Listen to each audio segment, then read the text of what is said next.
Hello. Hey, hey. Apologies So, about that. oh, no worries. So, I mean, I'm not an expert on this stuff. So, mine is recording. I know that. Yeah. Um, I guess we'll just go from there.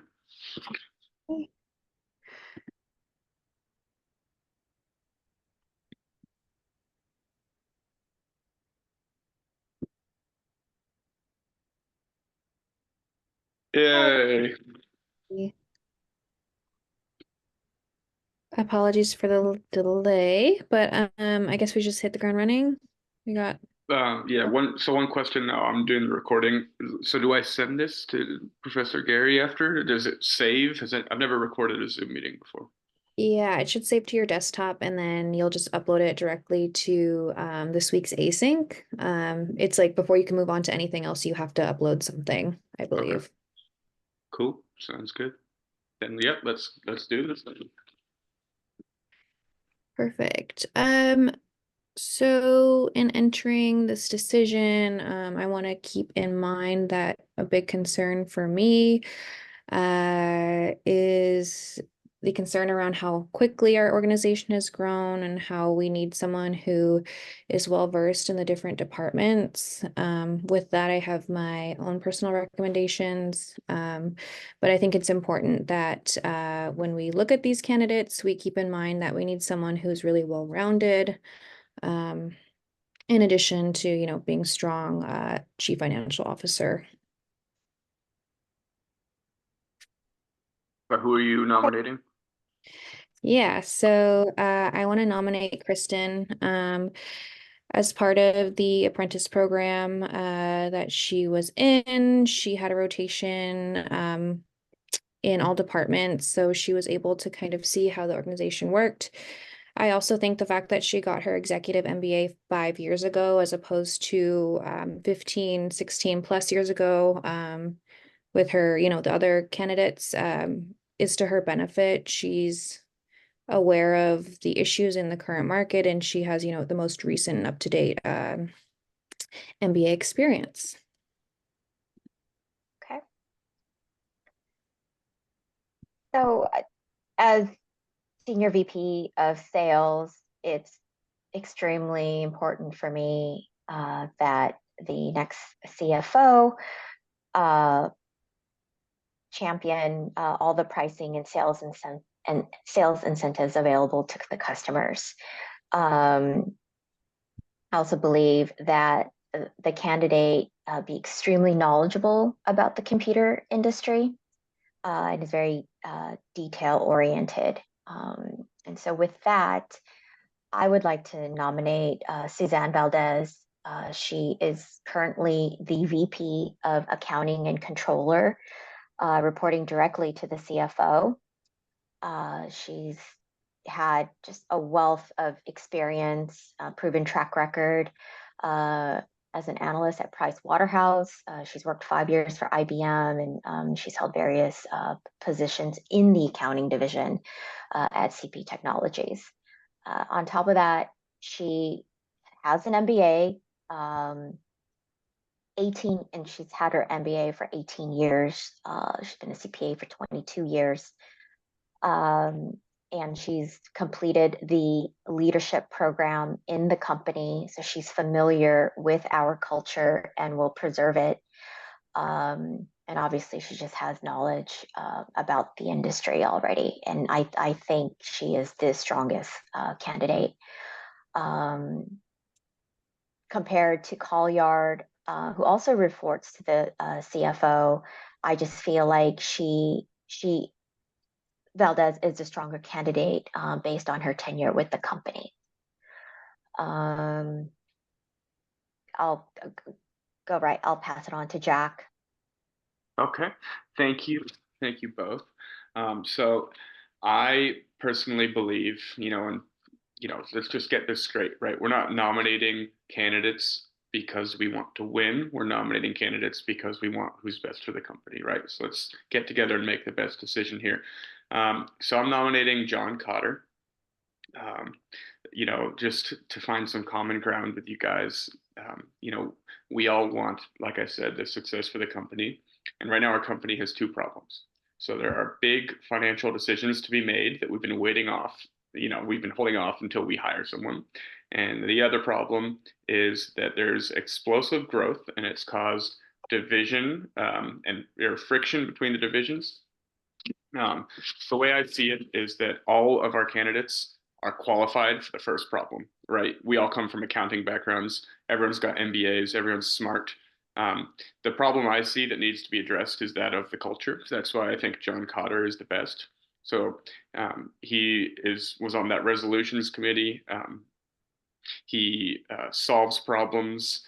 He recognizes, other people's not just shortcomings, but like what they do well. People appreciate him. And to be honest with the candidates you guys are nominating, I not that they're terribly bad at it, but like we touched on earlier. So Colliard is known as being demanding. Valdez is being known as hard nosed. With a culture that's already kind of dividing, I think that's a liability. And so that's why I think Cotter should be number one. And I know I'm repeating myself a bit, but I think being demanding or hard-nosed is really necessary for a growing organization. With your candidate being late, I feel like that sets a really bad precedent for, lack of care and just culture that sort of is not conducive to continued growth. In addition to that, you mentioned a few times the issue of interdepartmental friction and, needing someone to kind of ease that issue. With Kristen, we know her to be extremely political. She has a great attention to detail. So I think she'd be a really strong candidate to bring the departments together, create that strong culture. And the fact that, again, she already went through that intensive rotational program, she has existing reputation and visibility within all departments. And I can't say that any other person, any other candidate has that much visibility existing. So I think to create that, it would be much more difficult, whereas Kristen already has it. Yeah. Sure. I mean, my reservations about Cotter include the fact that, yeah, he is coming from the outside. He's not familiar with our culture. It's going to take him some time to adjust. And given the fact that we haven't filled these roles, and these decisions now have been just up in the air for so long, we really need someone that's just going to hit the ground running. And I just don't believe that Cotter will be able to deliver on that. He's had some experience, but only as a volunteer CFO for a local homeless shelter, and I just don't think that's going to cut it for CP Technologies. Like we need someone who is again familiar with our culture, familiar with our industries. That's just going to hit the ground running because we have been without for so long. And again, to address some of the criticism about Kristen, that her subordinates report that she's too demanding. I just feel like due to the current climate, we we do need to challenge our uh, teams. I don't believe she pushes. I believe that she does pull, and uh, she does a good job pulling the team together. But to come away from complacency, she does challenge the team, which is actually a positive. Sure. Yeah. Thanks for your guys' opinions. Um, so to address a couple things in what you said is you're right. Cotter is coming from another company, but like I touched on in our last Zoom call that wasn't being recorded, uh, coming from another company not only makes us stronger, but it makes the opponent weaker, right? So that can be seen as an asset. Do you guys live in Northern California by chance? Mhm. Do you San guys, Francisco. cool. So you guys know the Golden State Warriors? Yes. Do you know who the coach of the Golden State Warriors is? Kerr. Yeah. Coach Kerr. Steve Kerr. Okay, so Tess, he played for the Bulls, and basically Steph Curry and these guys on the Warriors created some of the best teams ever in the history of the NBA. And Steve Kerr had no coaching background before, and he wasn't known as this brilliant tactician. He wasn't known as like, yeah, career coach or anything like that. What he did was he managed the personalities, and he fixed the culture, right? And especially when there's a lot of talent on the team, that's the most important thing to do. So that's what I see Cotter as, is kind of Steve Kerr. Tess, you made a great point, and that's one of the advantages of Miss Colliard is that she is political, um, and I totally think that's a good thing. Cotter is as well, so that's kind of a knock against Valdez, in my opinion, is that she's not political, and I think we all can agree, right, that being political in a situation like this, with these divisions that are kind of going at each other, is something that is mandatory to navigate through. And one of the reasons I made that Warriors analogy is because we've touched on it. Our company, revenue wise, is doing great. We have explosive growth. We have the Steph Currys, we have the Kevin Durant's, we have the Draymond Greens. Sorry, Tess, if you don't know who those are. But what we need more than ever is someone to kind of play the political role and navigate, these murky waters in this unprecedented time. So that's why I really do believe Cotter is the best person for that.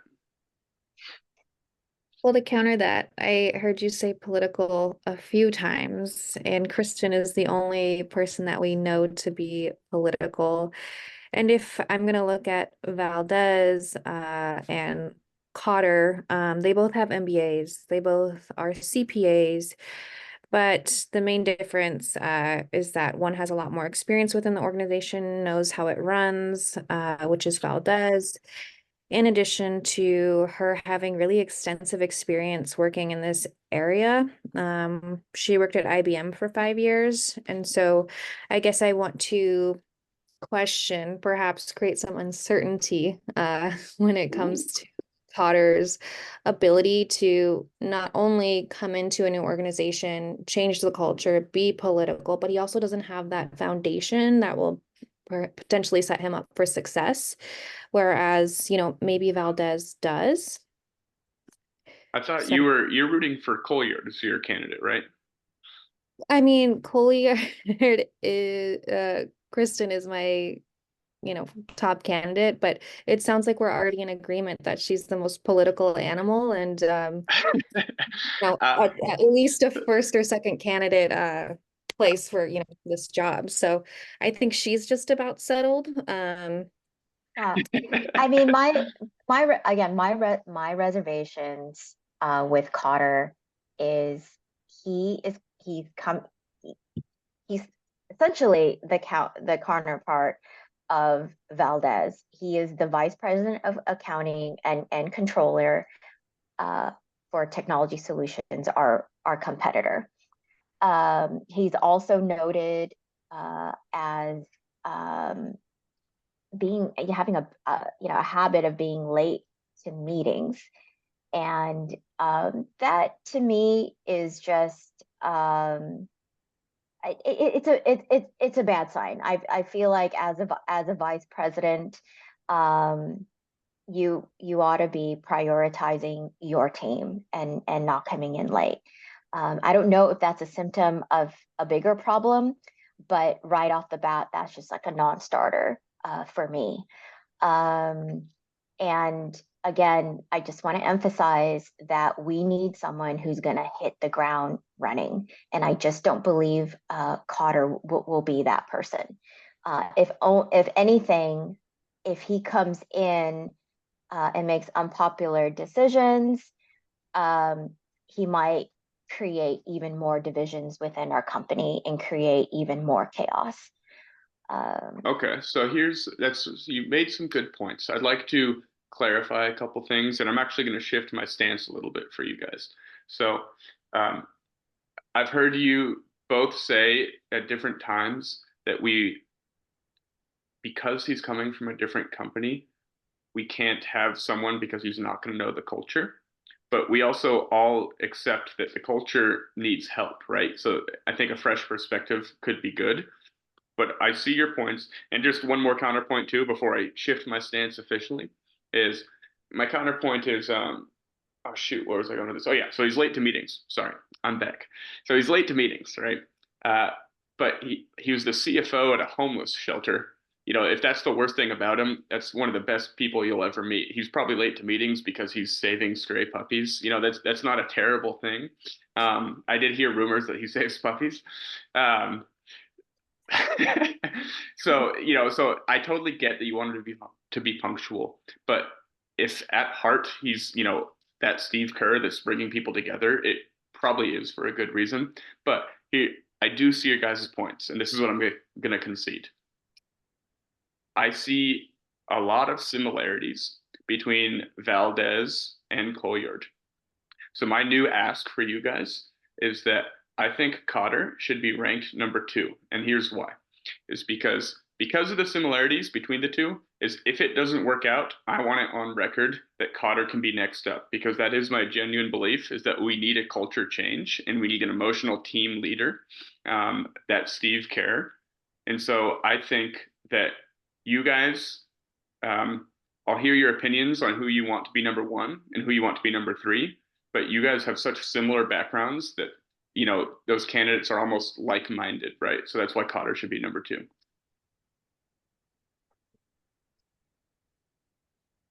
I think Cotter should. Here's my ranking. Valdez, mainly because she's already reported to the CFO. She's got the most tenure, proven track record. I think she should remain number 1 in my ranking. The next best qualified would be Kirsten Colliard as number 2, based solely on the fact that she is internal to the company. She also has an impressive track record. She just doesn't have the tenure as Valdez. And Cotter should be number 3, because he is the outsider. Not so much.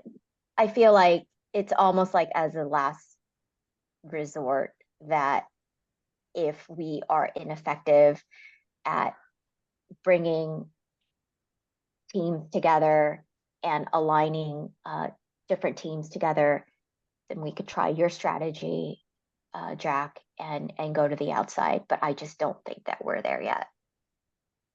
Yeah, I'm gonna have to echo Grace's sort of views in putting Cotter third.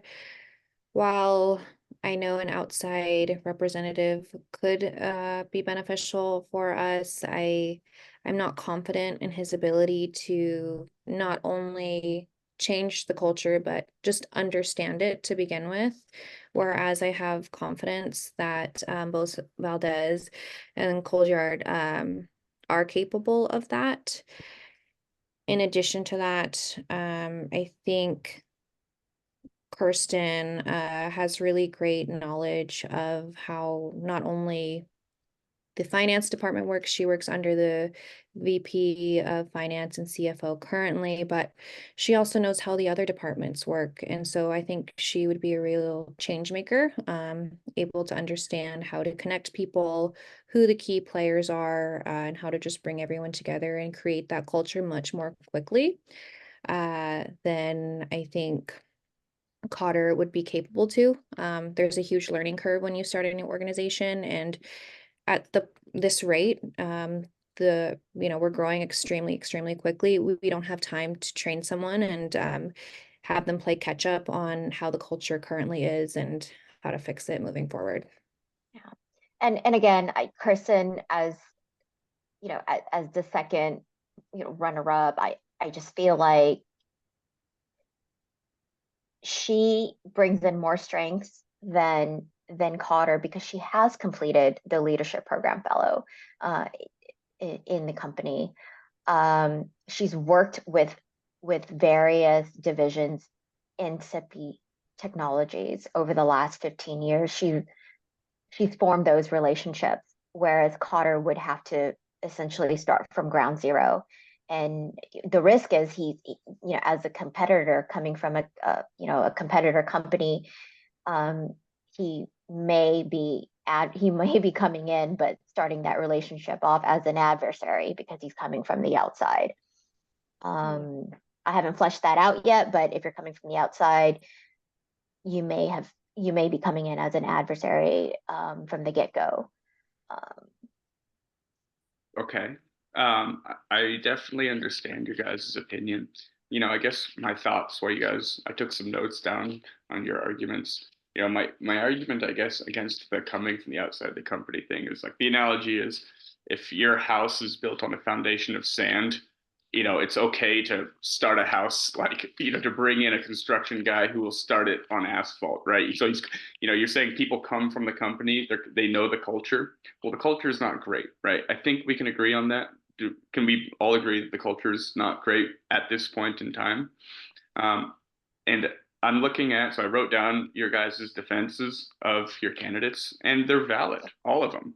Track record, tenure for Valdez, um, the vast knowledge for Colliard, and they're valid points. But like I said, they're similar. All right, But so I, I'll read, I if I could just oh, go finish ahead. my last point, sorry, is the personal attributes of John Cotter: reputation as a team player, good insight into politics, and then he has great reviews as chair of a company dispute resolution committee. I think that provides value, and I think that's what differentiates him, right? I don't think that other candidates have that. And I totally get you guys want to hire from within the company, get it. But if that doesn't work, I think Cotter's a number two because that's what makes him different. I think Jack, you mentioned, when, you know, one of your main justifications for bringing Cotter in is that you say that we have an issue with our culture. I don't believe that we have an issue with our culture. I believe that as it stands, CP Technologies has a very strong culture. There is a lot of uncertainty going on now, which has created issues. But the uncertainty is stemming from not the fact that we have we are lacking a strong culture. The So what makes you uncertainty, what makes you wait, let me finish. Yep, sorry. The uncertainty is stemming from the fact that we haven't filled this role. And if we fill this role immediately with someone who can hit the ground running, then I believe that we will be in a good place to resolve these issues among divisions. So again, I refute that. I don't believe that we have an issue with our culture. The uncertainty isn't stemming from a lack of strong culture. The uncertainty is stemming from the fact that we have not filled this role. And the best person to fill this role is someone who could hit the ground running, and that would be Colliard. Can you I'm give sorry, not me Colliard. Sorry, Valdez. uh Valdez or Colliard. yeah, you guys are ganging up on me. Can you give me one fact to support the claim that there's a good culture right now? Well, we've had we've been a successful business for years. We're facing a number of serious problems, but again, it's because we have not had someone in the CFO role for some time now. What that's invited is divisions just competing, trying to get their strategies to surface over others. Sure. But once we get the CFO in, I believe that the CFO can tap down on that, and Valdez is the one to do it. She knows CP technology. She's worked at various divisions, and I think Valdez, number one, would be the person to do it. Colliard second, because she's also worked under the CFO. Cotter would come in, and I think he would come in unfamiliar with the culture, and he would actually just destroy what's already working at the company. So you said, and Tess, I'm sure you want to talk, and I'm sorry. I asked about the culture, and if you could say one thing to show that there's good culture, and you referenced revenues, which I think has nothing to do with the culture. That's a number. And then you referenced the bad culture being attributed to a lack of CFO position, right? But it's not like we don't have a CEO. It's not like we don't have other executives. I think to place the blame of a bad culture on one executive absence that for someone that retired I don't think that makes sense. And also that it's not a supporting fact about anything that there is a good culture, right? And once again, I totally get your guys' arguments. I totally do. And I'm willing to go with it. I'm just saying that the culture issue is something that is glaring and it needs to be addressed at least as a backup plan. And that's where Cotter's different. And I only mean, as a number two. I I don't guess ask what for I, much.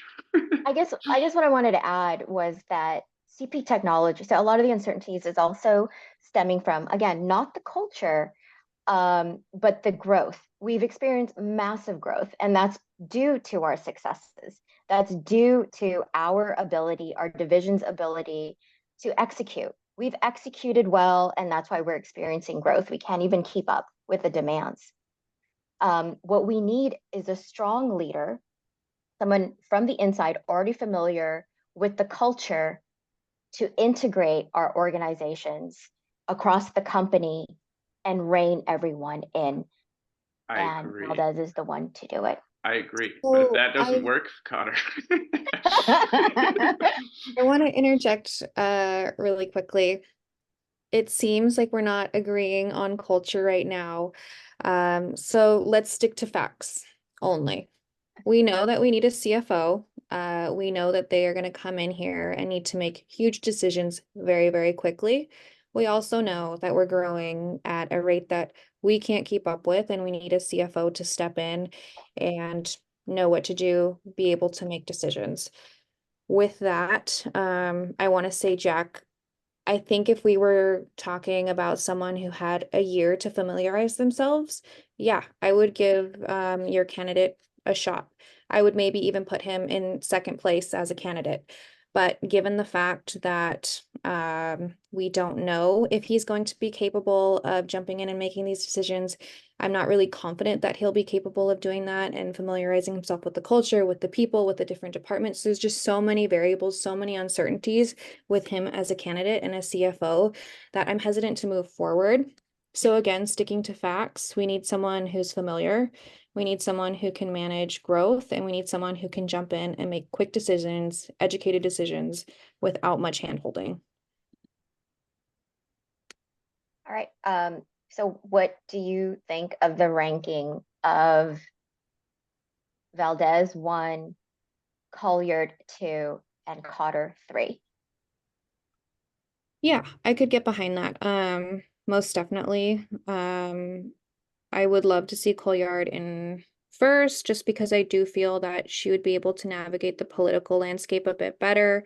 But should something, happen with Valdez's candidacy, I think she would make a great second. And yeah, I'm okay with your ranking, but I would want to suggest Colliard in first if there's room for negotiation on that front. And Jack, what do you think? And then we could stop the recording after this. I mean, you don't have to agree, but just sort of like as a last, what's your ranking? What's your final ranking? Well, I feel like I just got cornered in the alley by two bullies. No, I'm kidding. I genuinely do believe that Cotter would be a good number two. Tess, you were saying, can I call you Tess or is it Tessa? Yeah, Tess is fine. Tess, correct. Just checking. You saying stick to the facts, and I didn't hear, I heard stick to the facts, and we don't know if he's going to be able to come in and succeed. We technically don't know that about anyone, right? We're trying to figure out the best candidate, and there's no 100% right answer. If you guys, because it's late, if you guys really feel that way, I'll take number 3, but I will begrudgingly take it and think that I have the best candidate. And I think this company is going to go under if we move forward like this. But if we go under, you could tell us you told us so, and you could report that to the board. Yeah. And Dr. Gary. Yes, and it'll be my head. It'll be my head. All right. Well, I'll take that mugging, and I guess I'll accept number 3. What is our well done, Jack, and well done, Tessa. Thank you. All right, so we're going Valdez 1, Colliard 2, Cotter 3. Sad day. 2. or Connor What's our 3 rather. timing at? Oh, I see it. Time left. What is it? Oh, my free meeting will end in 10 minutes. Oh, Oh, I clicked so upgrade. Nope. 30 minutes. So just to confirm, just to double check, because for full credit for all of us. So I end this meeting like normal, and it'll save on my desktop, and I upload it into async, and then that'll give us all credit, right? Do you want me to send it to you guys? Um, It's probably a big file, I imagine. Yeah, I think you're okay not sending it to us. It does take a few minutes for it to save to whatever your downloading system is. So if you don't see it right away, just give it like an hour. Okay, and I'm doing async tomorrow, so all good. okay, cool. All right, thanks, guys. Thanks, Thank you. guys. And don't forget to fill out the Qualtrics, the survey. Yes. Okay. All right, have a Thank good you. night. Good Thanks, night.